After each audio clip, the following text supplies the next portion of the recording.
बिस्मिल्लाहिर्रहमानिर्रहीम। अस्सलाम वालेकुम नाज़रीन, आप यूट्यूब चैनल देख रहे हैं। मैं इमरान खान हूँ। पाकिस्तान की सियासत में भी अजीबोगरीब लतीफ़े चल रहे हैं। मियाँ नवाज शरीफ को जिन लोगों ने निकाला, मियाँ साहब उन्हीं की गोद में बैठकर पूछ रहे हैं कि मुझे क्यों निकाला। और 9 साल से मियाँ साहब को आज तक पता ही नहीं चला कि उन्हें क्यों निकाला। देखें, मियाँ नवाज शरीफ साहब जिस तरीके से अपने पूरे टब्बर को लेकर मिलिट्री एस्टेब्लिशमेंट की गोद के अंदर जाकर बैठे हैं और जिस तरीके से उन्होंने यास्मीन राशिद की सीट छीनी, उनकी बेटी ने महर शराफत की सीट छीनी, उनका भाई, उनके रिश्तेदार सारे जाली नशस्तों के ऊपर आए और 17 सीटों से उन्हें सादा अक्सरियत तक पहुंचाया गया। फिर जिस तरह पाकिस्तान तहरीक इंसाफ की मखसूस नशस्तों के ऊपर माले गनीमत समझ के शब खून मारा गया, ये सारा कुछ करने में मियाँ नवाज शरीफ, आसिफ अली जरदारी दोनों पार्टनर हैं और ये पार्टनर इन क्राइम है। पाकिस्तानियों के साथ आज तक जो कुछ भी हुआ ये सारा इन्होंने तो किया। आप मुझे बताएं ना, कौन सा एक आईपीपी है जो इमरान खान साहब लाए और लाकर उन्होंने लगाया और उसमें कमीशन खाया हो और वो पैसा आज कौम को देना पड़ रहा हो? मुझे बताएं ना, कौन सा आईपीपी है जो इमरान खान तो डैम बना रहा था जिससे इंतहाई सस्ती बिजली बनती है। ये आईपीपी ज्यादातर नवाज शरीफ लेकर आए, उसके बाद पीपल्स पार्टी लेकर आई, फिर परवेज मुशर्रफ लेकर आए। तो ये तीनों मिलकर इस तरह के रेंटल पावर मंसूबे लेकर आए या आईपीपीज लेकर आए जिन्होंने कौम की जड़ों को खोखला कर दिया। आज पाकिस्तानी वफाकी वजीर के कहने के मुताबिक जो 100 रुपया देता है बिजली के बिल में, उसमें 75 रुपए इनके किए किराए का देता है, यानी कैपेसिटी पेमेंट्स का देता है 75 रुपए। कैपेसिटी पेमेंट वो पेमेंट है जो बिजली आपने खरीदी नहीं, बनाने वाले ने बनाई नहीं, लेकिन उसके पैसे आपने दे दिए। मिसाल के तौर पे एक मिस्त्री आता है और वो आपको आकर कहता है कि जनाब मेरी कैपेसिटी है कि मैं ये दीवार आपकी 3 दिन में बना दूंगा और मैं आपसे 10,000 रुपये लूंगा। 3 दिन के बाद जो है वो दीवार 75% बनी नहीं और वो आपसे 10,000 रुपये मांग रहा है। तो आप उससे कहते हैं भाई तुमने तो बनाई नहीं तो 10,000 क्यों मांग रहे हो? तो वो कहता है जी मेरी कैपेसिटी तो थी कि मैं 3 दिन में बनाऊंगा, अब मैंने नहीं बनाई लेकिन आपने पैसे मेरी कैपेसिटी के मुताबिक देने हैं। तो इसी तरह ये कैपेसिटी पेमेंट है जो आप अदा कर रहे हैं। नवाज शरीफ साहब काफ़ी बुखलाए हुए दिखाई दे रहे हैं और ऐसा लगता है कि जैसे कोई डरा हुआ आदमी नहीं होता। मियाँ साहब घबराए हुए हैं, डरे हुए हैं, बुखलाए हुए हैं। उनके अपने बहुत करीबी साथी इस किस्म के कमेंट्स कर रहे हैं। जो प्राइवेट ग्रुप चैट्स हैं उनके ऊपर लोग कह रहे हैं कि मियाँ साहब की बॉडी लैंग्वेज में वो बात नहीं है। एक कन्फ्यूजन का शिकार मियाँ साहब दिखाई देते हैं। इनकी बॉडी लैंग्वेज, इनके अल्फाज का चुनाव उनका साथ नहीं दे रहा। चेहरे के तासुरात मियाँ साहब का साथ नहीं दे रहे। वो कहना कुछ और चाह रहे होते हैं, कह कुछ और रहे होते हैं। सच बोलना चाहते हैं, बोल नहीं पाते। शिकवा करना चाहते हैं, वो भी नहीं कर पाते।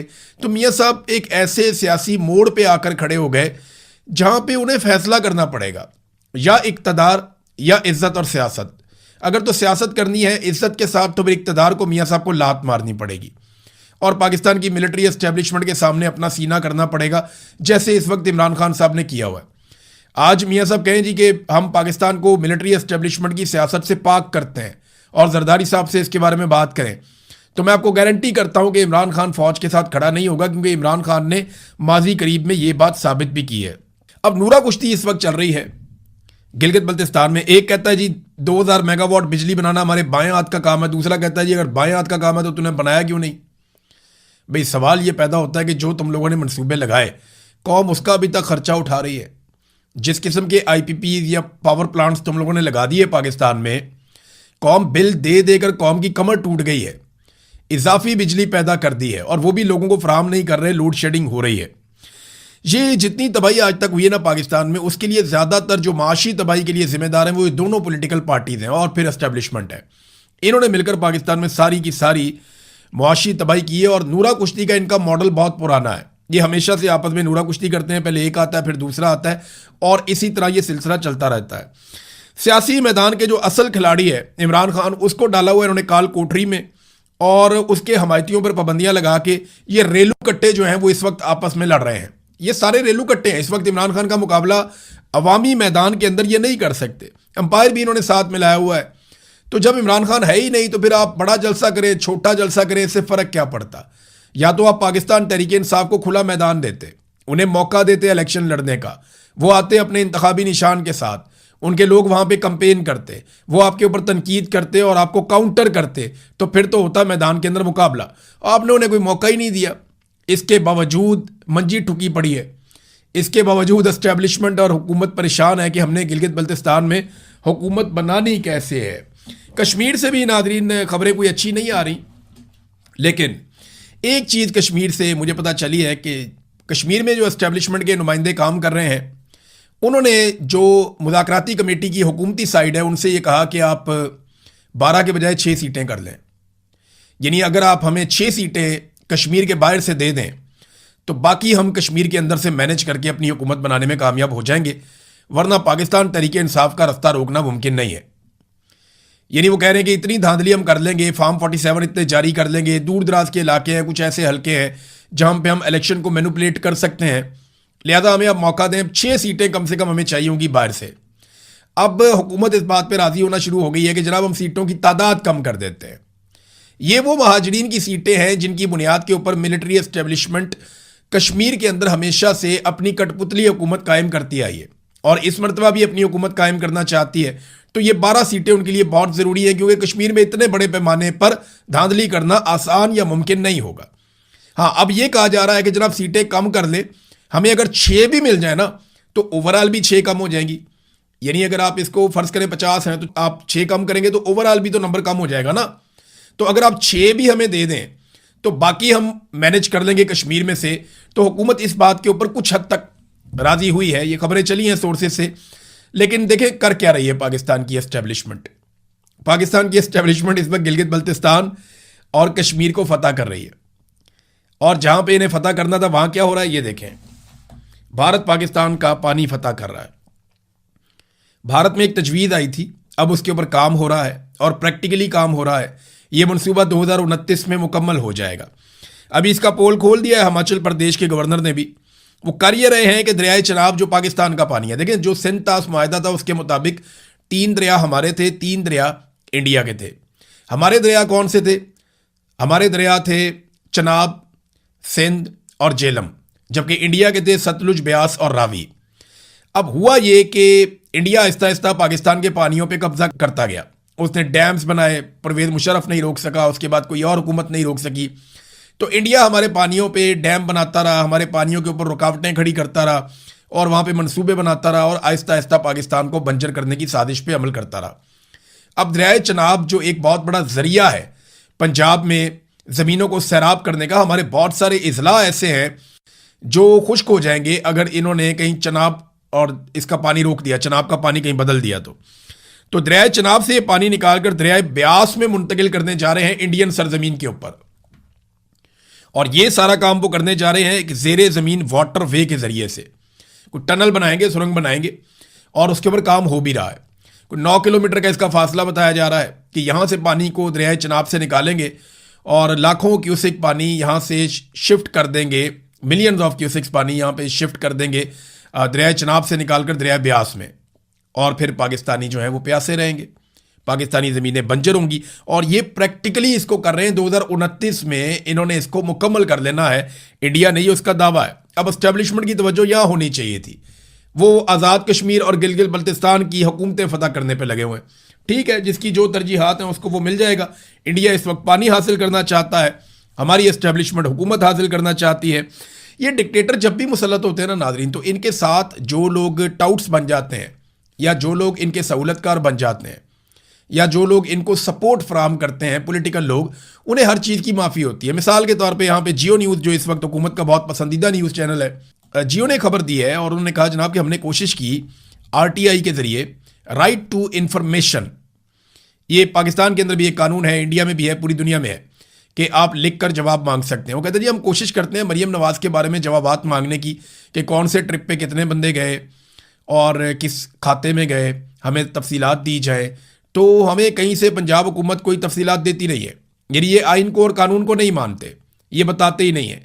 मरीम नवाज़ को 100 खून माफ़ हैं, बिलावल को और आसिफा को 100 खून माफ़ है, नवाज शरीफ यास्मीन राशिद की सीट पर चौड़े होकर बैठे हुए हैं, शहबाज शरीफ और उसके बच्चों को सब माफ़ है, फजलुर रहमान और उनकी फैमिली को सब माफ़ है, जमात इस्लामी की सत्ते खैरा है और MQM हमेशा हर डिक्टेटर के साथ मिल जाती है। जब भी कभी डिक्टेटरशिप का दौर आता है तो MQM हमेशा तरक्की करती है, आगे बढ़ती है। जब भी कभी जमहूरी अदवार आते हैं तो MQM स्क्वीज होती है, हमेशा सुकड़ जाती है। जब भी कभी जमहूरी अदवार आते हैं, जमहूरी अदवार में MQM के लिए जगह बहुत कम होती है हमेशा। इमरान खान साहब की बहनों को एक मरतबा फिर इमरान खान साहब से नहीं मिलने दिया गया, वो गए दोबारा से वहाँ पर वज़ीर आला खैबर पख्तूनख्वा भी गए, लेकिन मुलाकात नहीं हुई। अब तो ये एक तरह की हाजिरी बनती जा रही है। देखें, बहनें तो जाती हैं, उनका जाना बनता है। जिस दिन वो नहीं जाएंगी उस दिन कह दिया जाएगा जनाब कि हम तो आज मिलवाना चाह रहे थे, उसकी बहनें ही मिलने नहीं आई। और जब वो नहीं जाएंगी तो खबरें भी ये चलाई जाएंगी इमरान खान को उसके खानदान ने भी तनहा छोड़ दिया, आज उसके साथ कोई नहीं रहा, उसकी बहनें भी मिलने नहीं आई। मुझे पता है ना ये खबरें चलाई जाएंगी, तो बहनों को तो जाना ही है। सुहेल अफरीदी साहब भी वहाँ पे चले जाते हैं, वहाँ जाके बैठते हैं, तो ये हाजिरी लगाने वाला ही मामला है। देखिए, मुलाकात तब तक नहीं होनी या एस्टेब्लिशमेंट पे प्रेशर तब तक नहीं डलना जब तक कि आप लाखों नौजवानों को इकट्ठा नहीं करेंगे।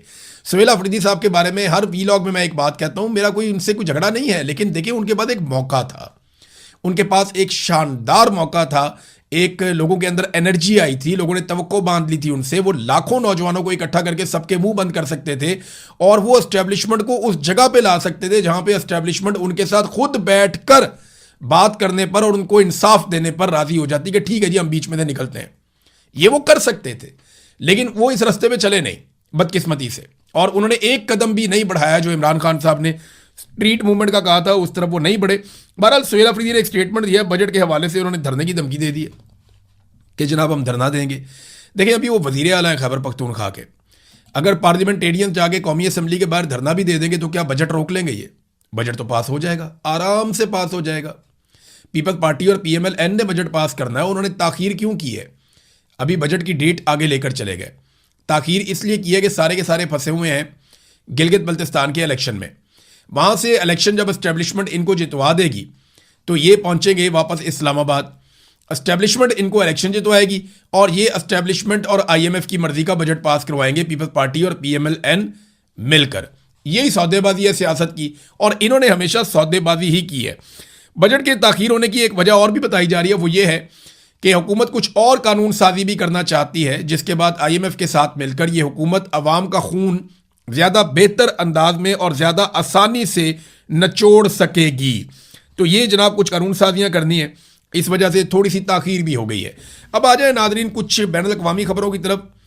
तो यहाँ पे एक खबर फिर से हलचल मच गई है, क्योंकि ईरान ने मिसाइल और ड्रोन दाग दिए हैं 3 मुल्कों पर। एक इराक के कुछ इलाके हैं, वहाँ पे ड्रोन दागे गए हैं, और ये कुर्द इलाके हैं जहाँ पे उनकी एक आज़ादी की मूवमेंट भी चल रही है, और यहाँ पे इन्हीं एरियाज़ में कुछ अमेरिका का और इसराइल का इन्फ्लुएंस भी है। दूसरा, इन्होंने ईरान ने मिसाइल और ड्रोन जो दागे हैं आलमी मीडिया के मुताबिक वो कुवैत पर दागे हैं और बहरीन पर दागे हैं, और जो इंटरसेप्टर्स हैं वो इनको रोकने की लगातार कोशिश कर रहे हैं। बहुत सारे जो ईरानी हथियार हैं उनको हवा में तबाह किया जा रहा है, और ईरान ने पूरी एक लहर चलाई है मिसाइलों की और ड्रोन्स की इन 3 कंट्रीज़ की जानिब। ये हुआ क्यों? जनूबी ईरान का जजीरा कशम है, वहाँ पर धमाकों के बाद ये उसके रद्द-ए-अमल के तौर पे हुआ है। समुंदर में भी कुछ झड़पें हुई हैं, कुछ जहाज़ भी जो है उनको नुकसान पहुँचा, और उसके बाद फौरी तौर पे ईरान का रद्द-ए-अमल सामने आया। लेकिन ईरान ने अब तक का एक सबसे खौफनाक स्टेटमेंट दे दिया है। ये स्टेटमेंट उस नौइयत का है जिस नौइयत का स्टेटमेंट हम डोनाल्ड ट्रंप के मुंह से सुनते थे। ईरान की IRGC का बयान है ये, और रेवोल्यूशनरी गार्ड जो है उनका ये स्टेटमेंट है। वो ये कहते हैं मारो और भाग जाओ, हिट एंड रन। इसका दौर अब ख़त्म हो चुका है। किसी भी नई हमाकत का जवाब एक ऐसे जल्जले जैसे इबरतनाक और फैसला कुन रद्द-ए-अमल से दिया जाएगा जो तयशुदा कवानीन और हुदूद से कहीं आगे निकल जाएगा। हम खित्ते में तमाम जारहियत पसंदों के हेडक्वार्टर्स और मफादात को राख के ढेर में तब्दील करने में ज़रा भी हिचकिचाहट महसूस नहीं करेंगे। ये बड़ी खौफनाक धमकी है। यानी जब से ये लड़ाई चल रही है तब से लेकर अब तक ईरान ने जितनी धमकियां दी हैं, ये धमकी उनमें सबसे खतरनाक है। जल्जले जैसा रद्द-ए-अमल का मतलब यह है कि बहुत हैवी किस्म की बम्बारमेंट की वो बात कर रहे हैं, और जल्जला तभी आता है जब कोई आप एटमी धमाका करते हैं। वैसे ये सवाल बार बार लोग पूछते हैं कि ईरान की एटमी सलाहियत कहाँ तक है। देखिए, इसके बारे में अब कोई नहीं जानता। जब तक ईरान के साथ मुज़ाकरात हो रहे थे, जंग से पहले का वक्त था, तब तक सबको पता था कि ईरान का एटमी मवाद कहाँ पे है। जिस वक्त अमेरिका ने और ईरान ने 2025 में जून में बमबारी की ईरान के ऊपर, उसके बाद से लेकर मामला खराब होने शुरू हुए। ईरान ने दोबारा मुज़ाकरात शुरू किए, लेकिन फिर से उनके ऊपर बमबारी कर दी गई। तब से लेकर अब तक किसी ने ना उस यूरेनियम को देखा, ना उसकी मिकदार, ना वो कहाँ पड़ी है, ना वो किस हालत में है, उसके साथ क्या किया जा रहा है, गुज़िश्ता लगभग 1 साल से दुनिया नहीं जानती। और ईरान 60% यूरेनियम को अफसूदा कर चुका था। अब ईरान को सिर्फ चंद हफ्ते चाहिए, या आप 1 महीना लगा लें, कि ईरान इसी यूरेनियम से एटम बम बना सकता है, उसके अंदर ये सलाहियत है। इसको मजीद अगर वो यूरेनियम को अफसूदा कर लेता है तो वो उस लेवल तक पहुंच जाएगा जिसके बाद वो इसको एटमी मवाद में कन्वर्ट करके अपने मिसाइलों के साथ लॉन्च कर सकता है। तो क्या ईरान ने ये कर लिया? ये एक सवाल है, दुनिया के पास इसका जवाब नहीं है, क्योंकि आपने देखा ही नहीं है कि वो कहां गई।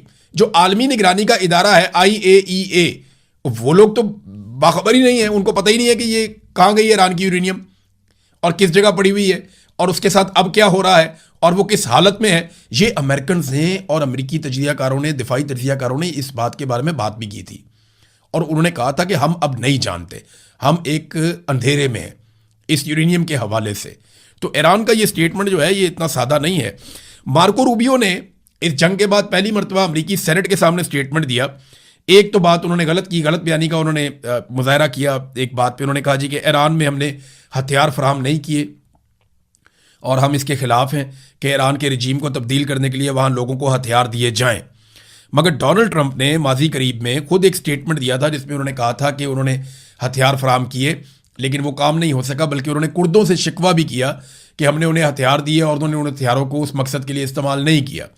तो मैंने वो वीलॉग भी किया था कि डोनाल्ड ट्रंप के साथ प्रैंक हो गया, कुर्दों ने हथियार ले लिए अमेरिकन से लेकिन उन हथियारों को उस मकसद के लिए इस्तेमाल नहीं किया कि ईरान में रजीम तब्दील किया जाए। मार्को रूबियो ने कहा कि इसराइल को और अमेरिका को काफ़ी कामयाबी मिली है। और एक और बात जो उन्होंने की जो बहुत इंपॉर्टेंट है कि ईरान पर पाबंदियां आबना हुर्मुज़ के खुलने के बाद भी ख़त्म नहीं की जाएंगी। ये इंपॉर्टेंट है। अभी मुतालबा सबसे बड़ा यही है ना, एक तो आपने हुर्मुज़ को खोलो और दूसरा जो जौहरी मामला हैं उनके ऊपर हमारे साथ मुज़ाकरात करो। तो इसके बावजूद वो कह रहे हैं जी कि हम ईरान के ऊपर से पाबंदियां ख़त्म नहीं करेंगे। अगर ईरान ने जौहरी हथियार बना लिए तो वो शुमाली कोरिया की तरह हो जाएंगे, वो इसराइली रियासत को तबाह कर देंगे और आप उनके जौहरी हथियारों की वजह से उनका कुछ भी नहीं कर सकेंगे। ये बात तो ठीक है। देखें, शुमाली कोरिया एक कमज़ोर मुल्क था और उसके ऊपर भी हमला होना था और उसकी तबाही जो है वो पक्की थी कि उनको बहुत बुरी तरह मार पड़नी थी, लेकिन उन्होंने एटमी धमाका कर दिया। अब जब से उनके बाद एटम बम बना है उसके बाद से वो मिसाइल बनाते हैं तो उनका कोई कुछ बिगाड़ नहीं पा रहा। शुमाली कोरिया को बाहर से मारना, फौजी ताकत के जरिए ज़ेर कर लेना अब ये मुमकिन नहीं रहा। तो इसी तरह मार्को रूबियो कह रहे हैं कि अगर ईरान ने एटमी धमाके कर दिए या एटमी तजर्बा कर लिया तो उसके बाद जब चाहेगा वो इसराइल को तबाह कर देगा और ख़ित्ते के अंदर जो बालादस्ती है वो अमेरिका की ख़त्म हो जाएगी। फिर ईरान के ऊपर अटैक करना कोई ऑप्शन नहीं रहेगा। तो नादरीन, ये स्टेटमेंट्स हैं और ये चीज़ें मैंने आपके सामने रखती हैं। अब तक के लिए इतना ही। अपना ख्याल रखिएगा, अपने इस चैनल का भी। अल्लाह हाफ़िज़।